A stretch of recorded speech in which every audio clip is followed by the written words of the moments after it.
Okay, hey guys, I'm here with Cassandra Clare, one of my absolute favorite authors in the whole world, and I have a couple questions to ask for her.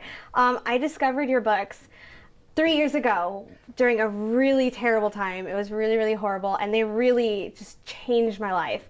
So, I mean, what does that feel like when you hear that from people? Because I know I'm not the only person to tell you that. Like, what does that feel like? It's amazing. It's like the best thing you can hear. Because, I mean, the same thing happened for me when I was younger, and actually at several junctions in my life when things have been going badly or, you know, it's been a dark time.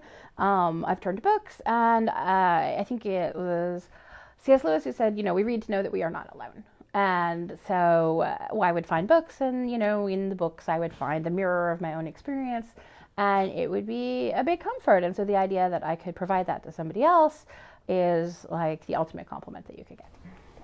I love your books. They're so good. I'm a writer myself. I'm trying to write right now. I've sent my books out to like 1 million people. So like, what would your advice be to someone who's maybe discouraged or is trying to write, but they feel like they can't write or they can't do what you do? Well, I mean, my first advice is always finish what you start, because if you start, and most people are really capable of starting a book. I read a statistic once that like 75% of people feel like they have a book that they want to write. But then the amount of people who would actually start the book is even less, and the amount of people who finish the book is tiny, because it's a really hard work. Like, you have to push yourself through the boring parts and the difficult parts and the emotionally painful parts. And so first, finish. Then, you know, my advice after that is have somebody else read it, you know, get some feedback and, you know, incorporate that into the editing, and then go out and understand that you will experience rejection, because we all do. You know, my City of Bones was turned down by 4 publishers before I found a publisher for it. I remember, you know, we all know that Harry Potter was turned down by like 10 or 12 publishers.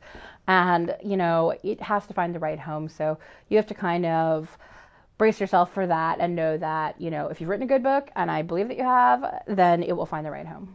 Awesome. And I know that you have The Dark Artifices coming out too, but do you have anything planned after that? Like, you know, or are you just kind of focusing on that right now?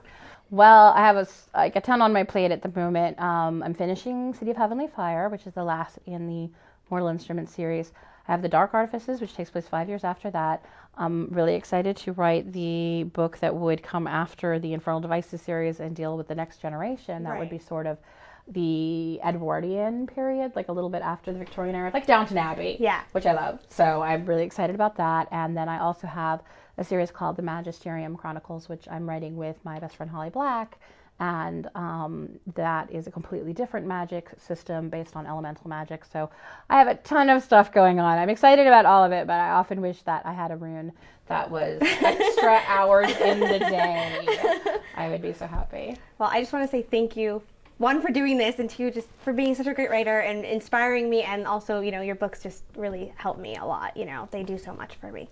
Oh, well, thank you so much. It's wonderful to meet you. Thank you.